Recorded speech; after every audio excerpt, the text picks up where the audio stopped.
Bismillahirrahmanirrahim. Assalamualaikum warahmatullahi wabarakatuh.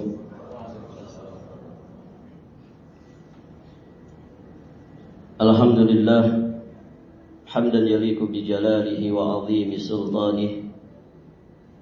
Asyhadu an la ilaha illallah wahdahu rabbi la syarika lah. Wa asyhadu anna Muhammadan 'abduhu wa rasuluh. Qala Allah Ta'ala fi kitabihil karim, ya ayyuhalladzina amanu taqullaha haqqa tuqatih wa la tamutunna illa wa antum muslimun.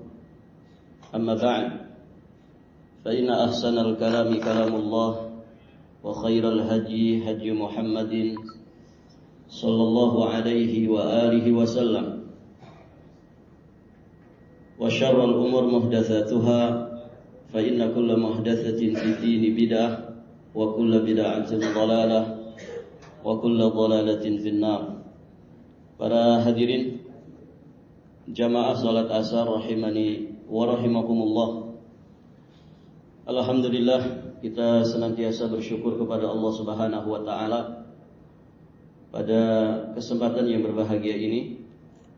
Kita sudah masuk di tanggal 3 Rabiul Awal 1447 Hijriah. Kita memohon kepada Allah dengan seluruh asma-Nya yang husna, dengan seluruh sifat-sifatnya yang maha sempurna, semoga hari demi hari yang kita jalani semakin lebih baik di sisi Allah Subhanahu wa taala. Semoga Allah selamatkan lahir batin kita, dunia, agama, dan juga akhirat kita. Amin Allahumma ya rabbal alamin. Para jamaah sekalian, pada kesempatan yang berbahagia ini kita sedikit ingin membahas satu surat di dalam Al-Quran yang disebut dengan surat Al-Asr. Surat ini insyaallah ta'ala masing-masing kita sudah menghafalnya. Maka pada kesempatan ini sedikit kita akan menggali tentang surat ini. Mudah-mudahan menjadi pelajaran bagi kita semua untuk bisa kita praktekkan dalam kehidupan sehari-hari. Para jamaah sekalian, mempelajari Al-Quran ini penting sekali, karena banyak manusia yang sudah meninggalkan Al-Quran. Banyak manusia yang tidak punya kepedulian kepada Al-Quran. Padahal Nabi SAW menyampaikan di salah satu hadisnya, Inna afdalakum man ta'allama al-Quran wa 'allamah. Sesungguhnya seutama-utama kalian, di satu redaksi ya, khairukum, sebaik-baik kalian, yakni seutama-utama kalian, sebaik-baik kalian adalah orang yang mempelajari Al-Quran atau mengajarkan Al-Quran. Tentu hadirin jamaah yang dirahmati Allah, seorang muslim kalau belajar bukan sekedar untuk memasukkan pengetahuan ke dalam dirinya, tidak hanya sekedar menjejalkan pengetahuan supaya kita serba tahu, begitu ya. Namun seorang muslim jika belajar, maka sejatinya apa yang dia pelajari dari ilmu syar'i yang bersumber dari Al-Quran ataupun hadis, maka sejatinya dia pelajari untuk dia amalkan. Karena buah daripada ilmu itu adalah amal soleh. Maka hadirin jamaah yang dirahmati Allah, sedikit kita ingin pelajari surat yang mulia ini, karena di dalam surat ini kita akan diajari ya bagaimana kita memahami yang namanya hakikat daripada kerugian. Kemudian bagaimana kita bisa menyelamatkan diri kita dari kerugian. Baik, para jamaah yang dirahmati Allah, tabiat manusia kita sama-sama mengetahui bahwa manusia itu dalam hidupnya pasti cari senang, menghindar dari kesusahan. Orang itu hidupnya pasti ingin bahagia dan tidak mau sengsara. pasti ingin sehat, menghindar dari sakit. Pasti dia ingin mendapatkan keuntungan dan takut dari kerugian. Manusia berusaha mempertahankan kehidupannya. Manusia banyak yang lari dari kematian. Nah, ini tabiat manusia. Ya, dalam kehidupannya. Dia berusaha cari untung dan tidak mau rugi. Siapapun itu. Namun yang jadi pertanyaan hadirin jamaah yang dirahmati Allah, apa sebenarnya hakikat daripada kerugian? Nah, di dalam Islam, ketika membahas tentang kerugian, maka kerugian yang diingatkan di dalam Islam bukan sebatas hanya kerugian yang sifatnya hissiyah, dunyawiyah, atau lahiriah. Banyak orang menyangka hadirin jamaah yang dirahmati Allah, ya rugi itu kalau orang tidak punya penghasilan, rugi itu kalau orang misalkan di PHK, gajinya kecil, pajaknya makin naik, barakallahu fikum, usaha bangkrut.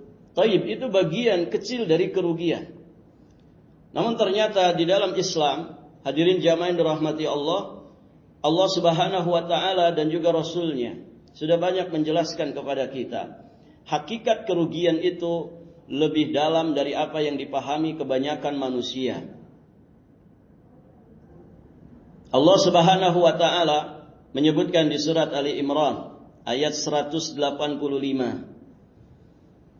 Man amila salihan min dzakarin aw untha wa huwa mu'min falanuhyiyannahu hayatan thayyibah wa lanajziyannahum ajrahum bi ahsani ma kanu ya'malun. Barang siapa yang beramal saleh, baik dari laki-laki ataupun perempuan, dalam keadaan dia beriman, maka kata Allah, sungguh benar-benar akan kami berikan kepadanya kehidupan yang thayyibah, kehidupan yang baik. Walanajziyannahum ajrahum bi ahsani ma kanu ya'malun. Dan sungguh kami akan berikan balasan kepada mereka dengan yang lebih baik dari apa yang mereka kerjakan di dunia. Perhatikan di sini, Allah menegaskan keberuntungan sejati adalah ketika orang beriman dan beramal saleh. Dia beriman, dia berilmu untuk dijadikan sebagai wasilah beramal saleh, dan dia semangat di dalam beramal saleh, dan tidaklah dia semangat di dalam beramal saleh kecuali dengan pijakan ilmu dan imannya. Maka kehidupan baik itu akan dia dapatkan. Hayatan thayyibah ini adalah jazaa'ud dunya, balasan di dunia yang akan dia dapatkan. Kemudian pahala yang lebih baik dari apa yang mereka kerjakan di dunia itu adalah pahala akhiratnya. Baik, berarti keuntungan sejati adalah keuntungan di kehidupan akhirat. Dari situ kita memahami kerugian sejati adalah saat kita merugi di kehidupan akhirat, bukan kerugian dunia. Dunia bisa rugi hadirin jamaah yang dirahmati Allah, tidak ada masalah. Makanya kata Abu Bakar As-Siddiq, tidak ada kepayahan, tidak ada penderitaan, tidak ada kesusahan, tidak ada kesengsaraan kalau kemudian manusia itu ujung-ujungnya masuk ke dalam surga Allah. Dan sebaliknya, tidak ada keberuntungan, tidak ada kebaikan, tidak ada kebahagiaan kalau kemudian manusia itu ujung-ujungnya masuk neraka. Maka keberuntungan dan kebahagiaan, keselamatan itu sejatinya adalah apa yang nanti terjadi pada diri kita di kehidupan akhirat. Allah tegaskan kembali di surat Ali Imran ayat 185. Faman zuhziha 'anil nar wa udkhilal jannah faqad faza. Barang siapa yang dijauhkan dari neraka dan dimasukkan ke dalam surga, maka sungguh dia telah beruntung. Jadi keuntungan, kerugian itu tolak ukurnya adalah untung dan rugi di akhirat. Maka para jamaah yang dirahmati Allah, apa yang membuat kita untung di kehidupan akhirat nanti, itu juga sejatinya yang membuat kita untung di dunia. Apa yang membuat kita rugi di akhirat, itu juga sejatinya yang membuat kita rugi di dunia. Maka orientasi hidup seorang mukmin adalah hayatul akhirah, kehidupan akhirat. Dia hidup di dunia, namun hadirin jamaah yang dirahmati Allah, dia tidak terpana dengan kehidupan dunia. Dia tidak terfitnah, tertipu dengan kehidupan dunia. Kenapa? Karena dunia hanya tempat bersinggah. Dunia hanya tempat untuk dia berbekal diri. Karena perjalanan sesungguhnya adalah kehidupan akhirat. Wa inna daral akhirata lahiyal hayawan. Sesungguhnya hakikat kehidupan itu adalah kehidupan akhirat. Baik, hadirin jamaah yang dirahmati Allah. Maka di surat Al-Asr, Allah Subhanahu wa taala memperingatkan kita tentang hakikat daripada kerugian. Allah berfirman, wal asri innal insana lafi khusrin illa alladhina amanu wa amilus solihat wa tawassaw bil haqq wa tawassaw bis sabr. Demi masa, sesungguhnya manusia benar-benar tenggelam di dalam kerugian. Ini bahasa yang begitu dalam ya. Wal asri itu dalam bahasa Arab itu adalah sumpah. Waw di situ waw sumpah. Yang diterjemahkan demi. Al-asr itu masa, nanti kita jelaskan. Kemudian ada inna huruf taukid. Huruf taukid itu fungsinya untuk menegaskan. Kemudian ada lamut taukid. Huruf taukid yang kedua lam pada kalimat lafi. Kemudian ada fi. Fi itu dzarfiyah, kata keterangan yang biasanya diterjemahkan di dalam, gitu ya. Di dalam. Kalau ada uang, kemudian saya masukkan ke saku. Nah, itu dalam bahasa Arab adkhaltul fulus fil jaib. Pakai fi. Saya masukkan uang ke dalam saku. Berarti ada di dalam. Fi itu di dalam. Nah, para jamaah, berarti ada sekitar 4 kata penegas di dalam 2 ayat ini ketika Allah menjelaskan bahwa seluruh manusia itu benar-benar tenggelam di dalam kerugian. Yang pertama sumpah. Al-Quran itu dari awal sampai akhirnya, kalau kemudian konteks ayatnya, kalimat-kalimatnya tanpa sumpah, sejatinya itu adalah firman-firman yang sangat tegas, yang menuntut perhatian dari kita semua. Maka lebih-lebih lagi kalau Allah itu kemudian menyampaikan ayat dengan kalimat sumpah. Berarti kita lebih dituntut oleh Allah untuk perhatian terhadap apa yang akan disampaikan. Ya sama dalam keseharian kita juga demikian para jamaah. Orang kalau dituntut keseriusannya, orang kalau ingin kemudian meyakinkan para pendengarnya, orang-orang yang di sekitarnya, biasanya diungkapkan itu kalimat sumpah. Kenapa para pejabat kalau kemudian barakallahu fikum mereka dilantik, mesti ada sumpah jabatan. Untuk menegaskan bahwa saya ini serius loh menjabat ini. Saya bertanggung jawab, saya amanah, ya saya profesional. Begitu kan? Artinya bukan main-main, bukan sekedar naik jabatan, ya, naik tingkat, naik pangkat, tapi ada keseriusan sehingga dia mengucapkan sumpah, begitu kan? Dan juga supaya orang-orang yang ada di sekitarnya yakin ya bahwa saya ini tidak main-main. Nah, itu dalam bahasa kita sehari-hari. Ada orang kalau kemudian barakallahu fikum dituduh dengan satu tuduhan, dia ingin meyakinkan orang-orang bahwa saya tidak seperti yang kalian tuduhkan. Maka dia biasanya bersumpah, demi Allah saya tidak mencuri. Nah itu para jamaah. Kalau ada kalimat, saya tidak mencuri. Si B mengatakan, demi Allah saya tidak mencuri. Mana yang lebih kuat pak kalimat itu? Mana yang lebih tegas? Yang pakai sumpah, kan begitu. Nah ayat-ayat Quran itu, kalau konteksnya nggak pakai sumpah saja, itu sejatinya adalah firman-firman yang sangat tegas. Menuntut perhatian kita sebagai muslim. Maka bagaimana lagi kalau kemudian Allah membawakannya dengan konteks sumpah. wal asri, demi masa. Kemudian tadi kata penegas kedua inna, yang biasa diterjemahkan dengan sesungguhnya. Ada lagi lamut taukid pada kalimat lafi, sesungguhnya seluruh manusia la, benar-benar. Itu yang ketiga. Yang keempatnya tadi kata keterangan fi, yang artinya di dalam. Berarti bukan sekedar benar-benar rugi, tapi benar-benar tenggelam di dalam kerugian.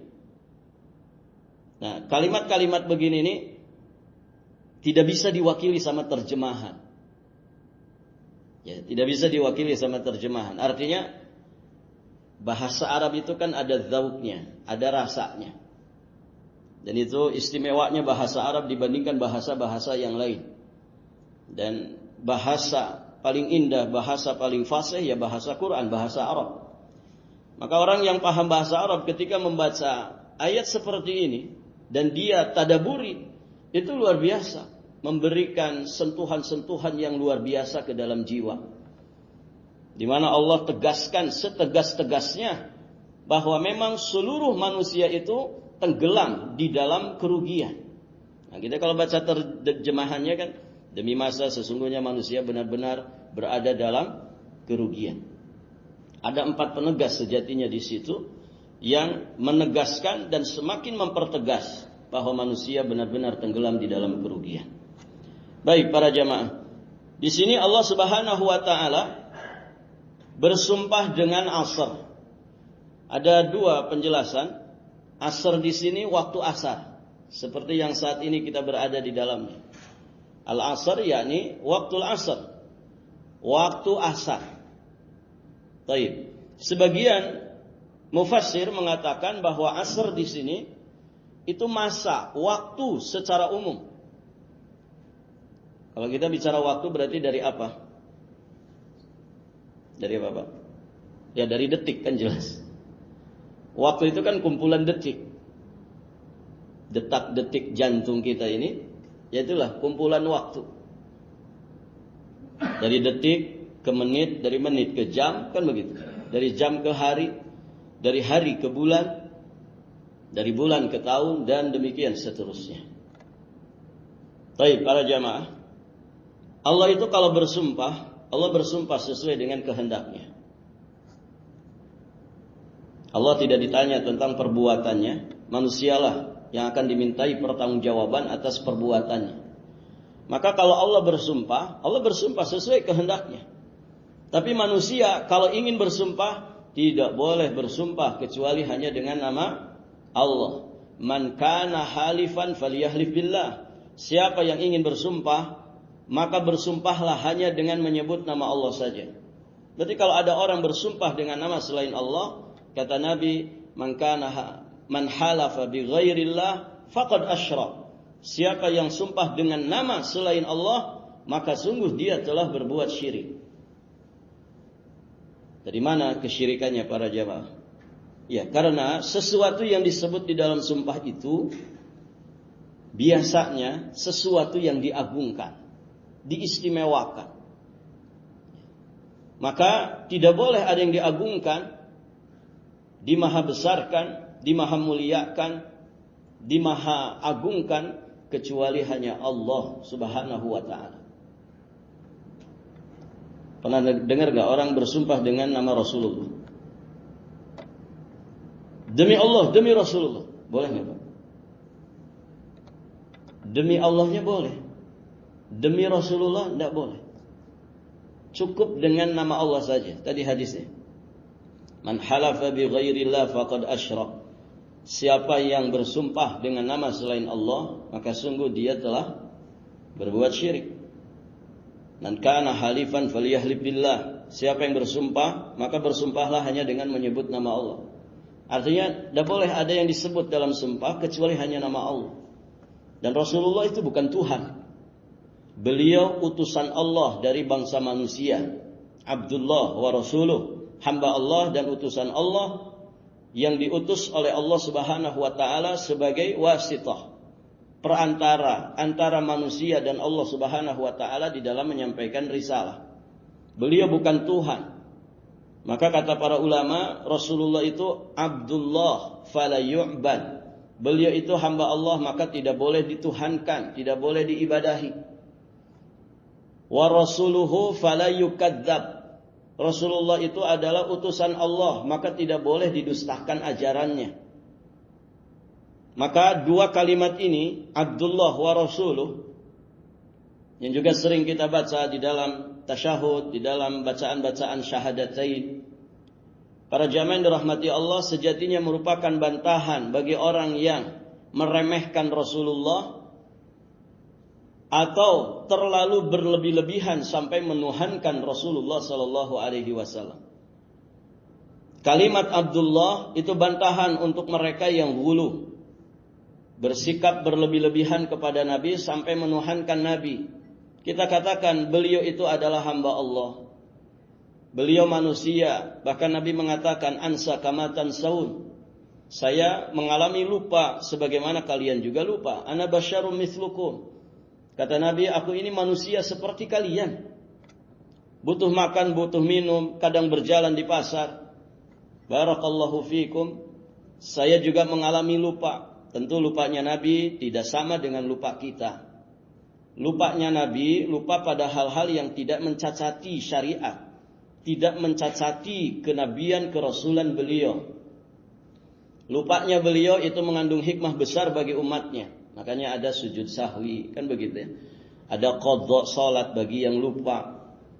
Barakallahu fikum. Ada hukum puasa ketika lupa makan dan minum saat puasa. Nah itu para jamaah yang dirahmati Allah. Kemudian kalimat wa rasuluhu ini bantahan bagi mereka yang berlebih-lebihan. Bantahan bagi mereka yang meremehkan Nabi. Nabi itu memang hamba Allah, manusia, tapi beliau diistimewakan dengan wahyu. Beliau itu nabi dan rasul. Maka ya sikap yang benar adalah pertengahan. Kita tidak meremehkan Nabi sallallahu alaihi wasallam, juga tidak bersikap berlebih-lebihan kepada Nabi. Taib para jamaah yang dirahmati Allah. Jadi Allah ketika bersumpah, beliau bersumpah sesuai kehendaknya. Dan sesuatu yang dijadikan sumpah oleh Allah biasanya memiliki keistimewaan dan kedudukan tersendiri yang mesti menjadi perhatian manusia. Allah banyak sekali bersumpah di dalam Al-Quran.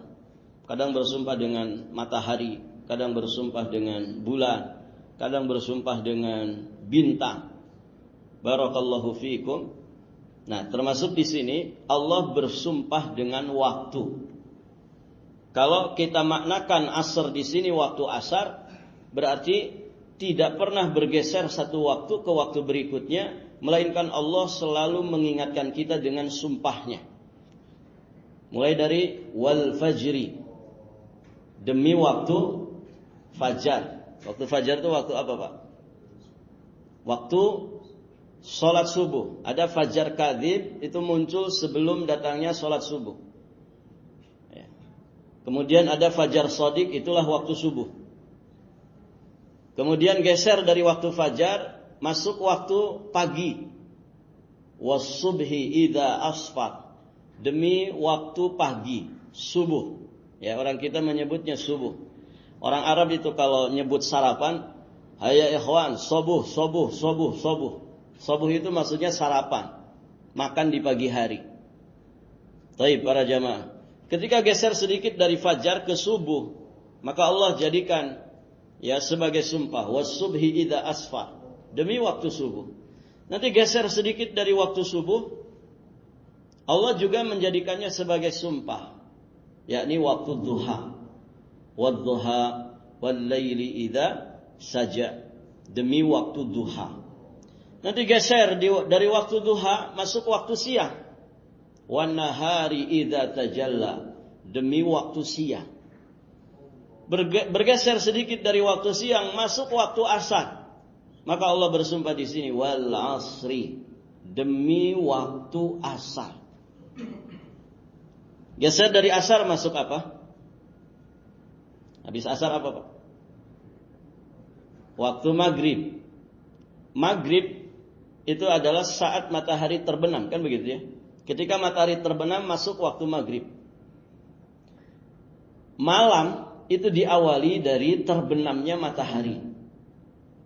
Jadi dalam Islam ganti hari ya, atau ganti tanggal itu dengan terbenamnya matahari.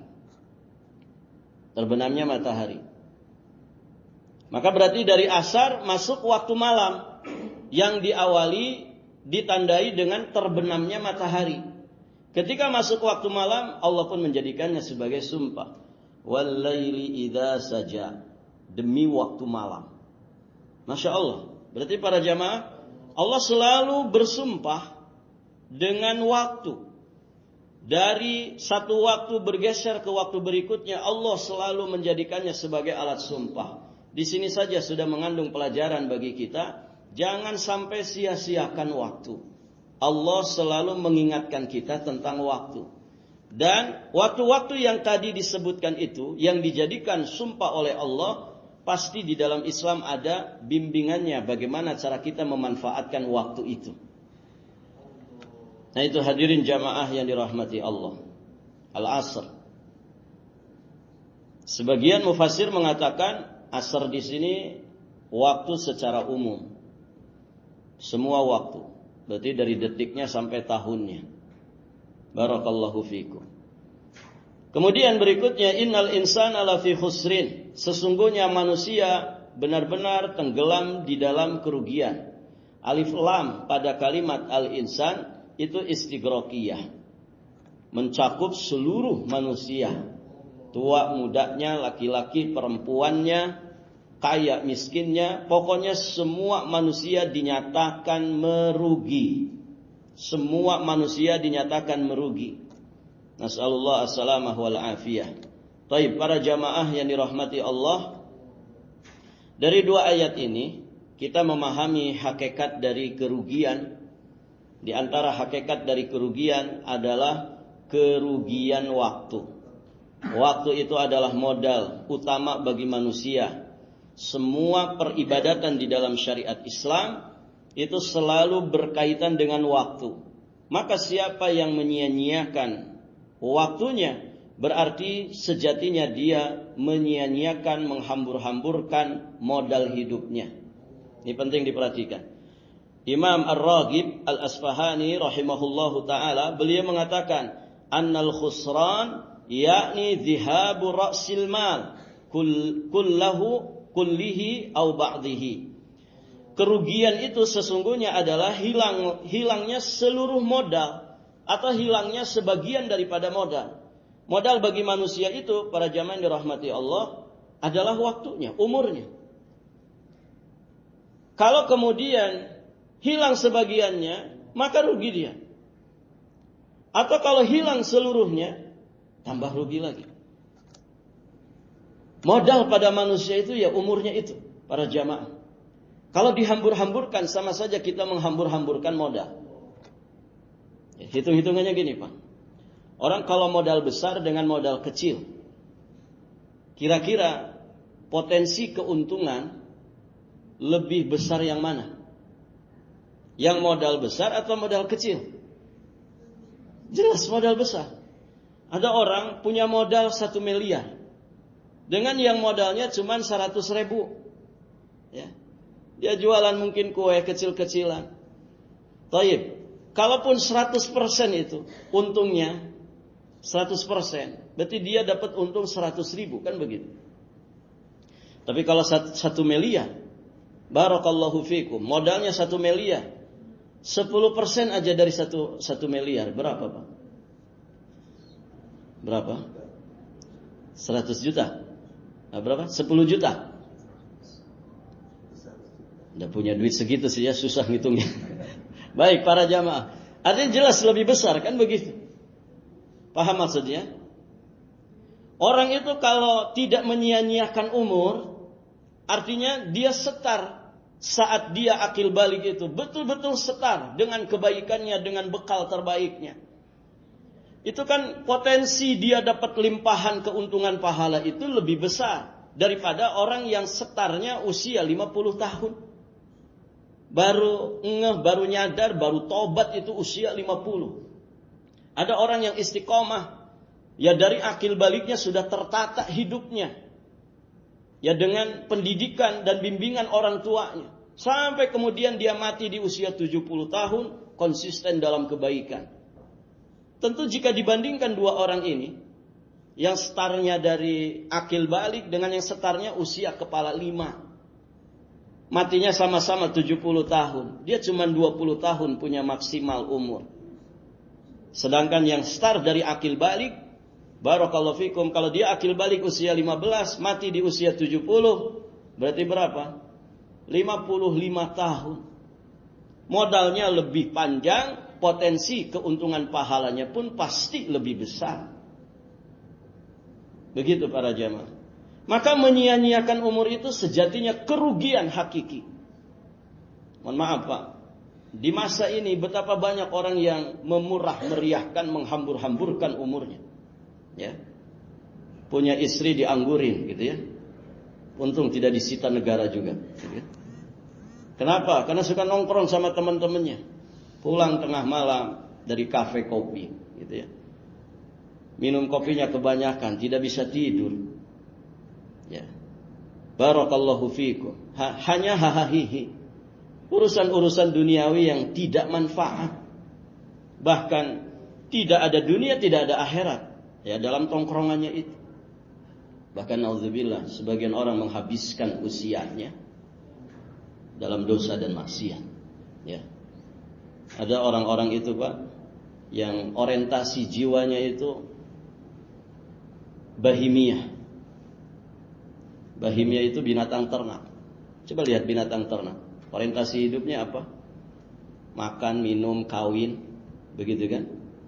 Nanti hamil, melahirkan, layah-layah, tenang-tenang karena dicukupi oleh peternaknya. Nah, ada orang orientasi hidupnya begitu. Kesenangannya itu hanya seputar makan, minum, ya, menyalurkan syahwatnya, senang-senang, happy-happy. Nauzubillah. Itu bahimiyah. Ada yang orientasi nafsunya sabuiyah. Sabu itu binatang buas. Apa binatang buas itu para jamaah? Menjatuhkan lawan, menghancurkan lawan. Ada orang itu kesibukannya begitu. Ya. Berganti tahun semakin mengerikan. Dikritik sedikit sikat itu. Ya. Ada orang kemudian mengganggu saya, hancurkan dia. Dan kesenangannya di situ, kebahagiaannya di situ. Dia kalau hancur, lawannya sudah hancur, oh bahagia Pak. Itu yang saya inginkan. Itu yang saya senangi. Walaupun dia sendiri mungkin ikut hancur, tidak ada masalah. Itu sabuiyah. Dia mungkin merasa puas, iya. Tapi kita yang ngerti ilmunya, paham, oh ini orientasi jiwanya sabuiyah. Binatang buas. Bahkan manusia itu kalau sudah buas, buasnya melebihi binatang buas. Yang lebih ngeri lagi, ada orientasi jiwa itu syaitoniyah, iblisiyah. Selalu pengen paling tinggi, paling besar, paling wah. Ya, iblis kan begitu. Aba wastakbara. Dia kiber, hasad. Ya, hari-harinya dipenuhi dengan hasad. Ya, tidak bisa ada orang lebih unggul dari dia. Ya. Nah, ini orang-orang yang mengerikan. Nah, jiwa seorang mukmin itu tidak seperti itu. Maka dia kelola umurnya, dia manajemen kehidupannya dengan sebaik-baiknya. Karena hakikat kerugian tadi adalah ketika umur kita disia-siakan. Ketika usia kita dihambur-hamburkan. Dan waktu yang sudah berlalu tentu tidak akan pernah terulang kembali. Bagaimanapun caranya, nggak bisa. Ya, orang ada yang mempertahankan masa mudanya, biar sudah tua juga terlihat muda, gitu kan? Ya tetap saja kalau cucunya datang dipanggilnya kai, kai, gitu kan? Mau segagah apapun kita, kalau sudah tua ya tetap saja tua, begitu kan? Nah itu para jamaah yang dirahmati Allah. Waktu yang sudah berlalu tidak akan pernah bisa terulang kembali. Maka jangan sia-siakan waktu. Ya, dua ayat tadi, wal asri innal insana lafi khusr. Kita bisa ambil pelajaran di sini bahwa di antara kerugian hakiki adalah ketika orang rugi waktu. dia menghambur-hamburkan waktunya tanpa kemudian menjadi pahala, menjadi satu makna di sisi Allah Subhanahu wa taala. Baik para jamaah, masih banyak pelajaran-pelajaran yang lain dari surat ini. Insyaallah taala di lain kesempatan bisa kita lanjutkan. Barakallahu fikum. Semoga yang sedikit ini bermanfaat. Jika ada pertanyaan sebelum ditutup, dipersilahkan.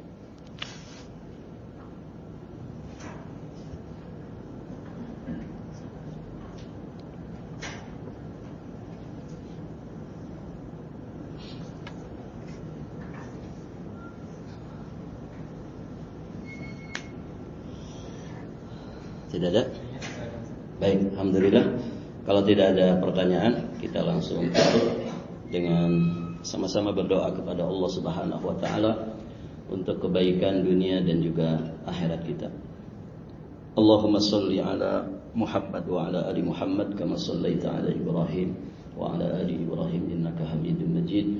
Allahumma barik ala Muhammad wa ala ali Muhammad kama barakta ala Ibrahim wa ala ali Ibrahim innaka Hamidum Majid. اللهم اغفر للمسلمين والمسلمات والمؤمنين والمؤمنات الأحياء منهم والأموات إنك سميع قريب مجيب الدعوات يا قاضي الحاجات ربنا اغفر لنا ولإخواننا الذين سبقونا بالإيمان ولا تجعل في قلوبنا غلا للذين آمنوا ربنا إنك رؤوف رحيم ربنا ظلمنا أنفسنا وإن لم تغفر لنا وترحمنا لنكونن من الخاسرين اللهم إنا نسألك سلامة في الدين وعافية في الجسد وزيادة في العلم وبركة في الرزق وتوبة قبل الموت ورحمة عند الموت ومغفرة بعد الموت اللهم هون علينا في سكرة الموت والنجاة من النار والعفو عند الحساب ربنا لا تزغ قلوبنا بعد إذ هديتنا وهب لنا من لدنك رحمة إنك أنت الوهاب اللهم انصر إخواننا المسلمين المستضعفين في غزة اللهم انصر إخواننا المسلمين المستضعفين في رفح اللهم انصر إخواننا المسلمين المستضعفين في فلسطين اللهم انصر إخواننا المسلمين المستضعفين في كل مكان يا أرحم الراحمين اللهم ربنا تقبل منا إنك أنت السميع العليم وتب علينا إنك أنت التواب الرحيم اللهم ربنا آتنا في الدنيا حسنة وفي الآخرة حسنة وقنا عذاب النار سبحان ربك رب العزة عما يصفون وسلام على المرسلين والحمد لله رب العالمين والسلام عليكم ورحمة الله وبركاته.